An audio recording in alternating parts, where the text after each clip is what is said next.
अपने पसंदीदा show serial गुम है किसी के प्यार में के न्यू और लेटेस्ट अपडेट सबसे पहले पाने के लिए हमारे चैनल को सब्सक्राइब करें। आज के एपिसोड की शुरुआत में नील सवी से कहता है कि शायद आप भूल गई हैं एसीपी साहिबा कि आपके पतिदेव की याददाश्त कहीं खो गई है और मैं उसका रिपोर्ट लिखवा भी नहीं सकता। वह फिर सभी के गले में मंगलसूत्र पहनाता है और कहता है कि जिस दिन मुझे गोली लगी थी उस दिन आखिरकार मेरे साथ हुआ क्या था। सभी कहती है कि मैं एक खतरनाक गुंडे से लड़ रही थी और उसने सई को ढाल बनाकर उससे बचने की कोशिश की, तभी आप वहीं थे। आप सई को बचाने के लिए गए और गोली आपको लग गई। नील काफी ज्यादा डर जाता है और भावुक हो जाता है। नील सभी से कहता है कि आप मेरे से एक प्रॉमिस करो, एक वादा करो कि आप हर रोज शाम को सुरक्षित घर वापस आ जाओगी। मैं तो यह चीज भूल ही गया था कि आप एक पुलिस ऑफिसर हो और आपके ऊपर बहुत सारे खतरे मंडरा रहे हैं। नील सभी से कहता है कि मैं यही चाहता हूँ कि मैं आपके साथ अपनी पूरी जिंदगी अच्छे से बिताऊं, क्योंकि मुझे पिछली जिंदगी का तो कुछ भी याद नहीं है। और वह सही से वादा करवाता है कि आप सुरक्षित शाम को घर वापस जल्दी आ जाएंगी, चाहे कोई भी काम हो। सभी भी नील से वादा करती है और फिर अपनी ड्यूटी के लिए निकल जाती है। दूसरी ओर नील पिज्जा पार्टी सरप्राइज प्लान करता है सई के लिए। सई स्कूल से आती है तो नील उसे पिज्जा पार्टी का सरप्राइज देता है। नील को पता नहीं होता कि सई को ऑलिव से एलर्जी है। नील और सई दोनों मिलकर पिज्जा पार्टी कर रहे होते हैं। इतने में सई की सांसें रुकने लगती है और सई कहती है कि पुक्की पापा, मुझे कुछ हो रहा है, मैं सांस नहीं ले पा रही हूँ। नील घबरा जाता है। तभी सवी आ जाती है और कहती है कि नील, आपने ये क्या किया? सई को ऑलिव से एलर्जी है और जब भी वह ऑलिव खाती है तो उसे इसी तरह से सांस लेने में दिक्कत होती है। सई को देखकर सवी और नील दोनों घबरा जाते हैं, परेशान हो जाते हैं। सवी सई को हॉस्पिटल लेकर जाने लगती है। तभी नील उसे रोकता है और कहता है कि मैं इंजेक्शन दे देता हूँ। सवी कहती है कि आपको तो इतना भी याद नहीं है कि कौन सी दवाई देना चाहिए।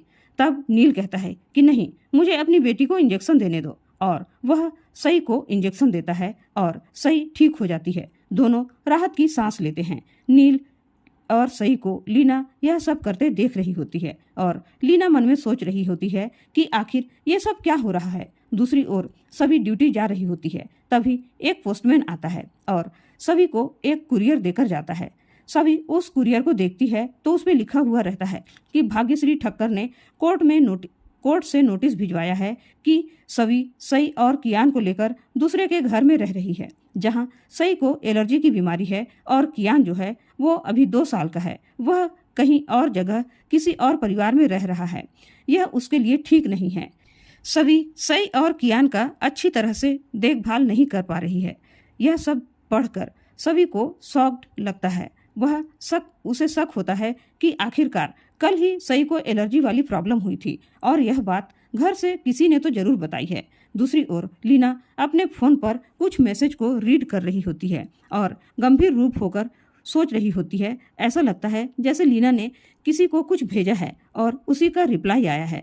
दूसरी तरफ सभी ऑफिस जा रही होती है तो नील आकर सभी को रोकता है और कहता है कि आज शाम आप जल्दी घर आ जाइएगा, क्योंकि मैंने एक डिनर डेट प्लान किया है। सभी बहाना बनाने लगती है, लेकिन नील साफ साफ शब्दों में इनकार कर देता है और कहता है कि नहीं, कोई बहाना नहीं चलेगा, आपको आना ही पड़ेगा। सभी मना नहीं कर पाती और चली जाती है। नील को वह मना नहीं कर पाती और नील काफी खुशी खुशी वहां से लौट आता है। दूसरी ओर सभी रेडी हो रही होती है और नील हॉल से उसे आवाज लगा रहा होता है और सोच रहा होता है कि यह लड़की कितना टाइम लगाती है रेडी होने में।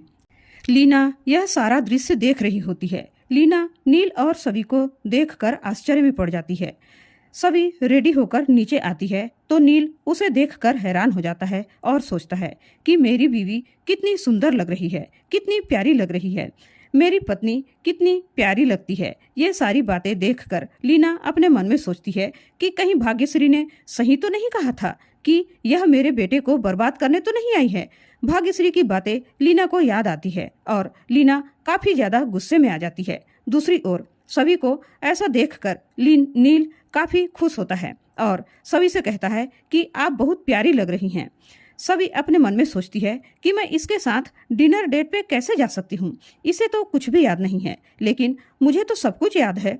सभी उसे बहाना बनाकर टालने की सोचती है। तभी सई दौड़कर सभी के पास आती है। तभी नील से सभी कहती है कि मैंने सई को भी सारी बातें बता दिया था, क्योंकि वह मुझे रेडी होते हुए देख रही थी तो मुझे अच्छा नहीं लगा।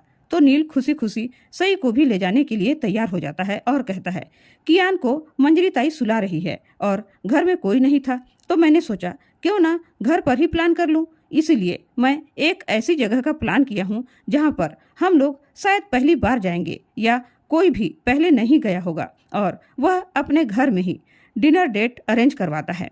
यह देखकर सई काफी ज्यादा खुश हो जाती है और फिर वे लोग शायद छत पर जाते हैं डिनर डेट करने के लिए। वहां पर जाते हैं तो वहां पर नील सभी से कहता है कि मैंने सई से पूछकर आपके पसंद का खाना ऑर्डर किया है, क्योंकि मुझे तो कुछ याद ही नहीं था कि आपको क्या पसंद है क्या नहीं।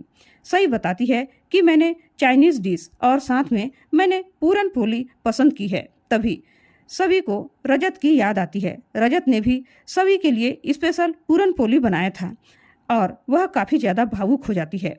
उसी बीच सई को सुसु आती है और सई सुसु करने के लिए अपनी मम्मा से कहती है, लेकिन फिर कहती है कि मैं तो बिग गर्ल हूं ना, तो मैं खुद ही जा सकती हूँ, और सई वहां से चली जाती है। फिर नील सभी से पूछता है कि मैं कुछ नोटिस कर रहा हूँ, क्या मेरे याददाश्त जाने से पहले हम दोनों के बीच में झगड़ा हुआ था? जो मैं कुछ भी पूछता हूँ तो आप खोई खोई सी नजर आने लगती है। सभी कहती है नहीं, ऐसा कुछ भी नहीं था। तभी नील कहता है मैं आपके पास आने की कोशिश करता हूँ तो आप दूर जाने लगती हो। आखिर क्या बात है, क्या हुआ था? अच्छा ये तो बताओ, हम लोगों का जो पहली मुलाकात हुई थी वह तो काफी रोमांटिक हुआ होगा ना? कुछ तो याद दिलाओ मुझे। कुछ भी याद नहीं आ रहा मुझे। तभी सभी को नील और अपनी पहली मुलाकात याद आती है, जिसमें सभी और नील एक दूसरे से बहस कर रहे होते हैं। सभी अपने मन में सोचती है कि एक और झूठ मैं कैसे बोलूं। जब हमारी पहली मुलाकात हुई थी तो हम दोनों एक ही दर्द से गुजर रहे थे, अपने अपने पार्टनर को खो जाने के दर्द से। और सभी यह बात सोचकर काफी ज्यादा हैरान और परेशान हो जाती है। और इसी के साथ आज का एपिसोड यहीं खत्म हो जाता है। दोस्तों, अगले एपिसोड में देखने को मिलने वाला है कि नील सभी को बर्थडे सरप्राइज देने वाला होता है और सभी के सामने सभी को प्रपोज करता है और उसके माथे पर किस करने की कोशिश करता है। सभी झुंझला कर कहती है कि मैं कोई आपकी बीवी नहीं हूँ, मैं बस नाटक कर रही थी कि आपकी याददाश्त वापस आ जाए। और यह बात सुनकर नील शॉक्ड हो जाता है और गिर जाता है। आज का एपिसोड आप लोगों को कैसा लगा प्लीज कमेंट करके जरूर बताइएगा। वीडियो पसंद आई हो तो लाइक और शेयर जरूर कीजिएगा दोस्तों, और ऐसे ही नेक्स्ट एपिसोड के लिए हमारे चैनल को सब्सक्राइब करना बिल्कुल भी ना भूलें। धन्यवाद।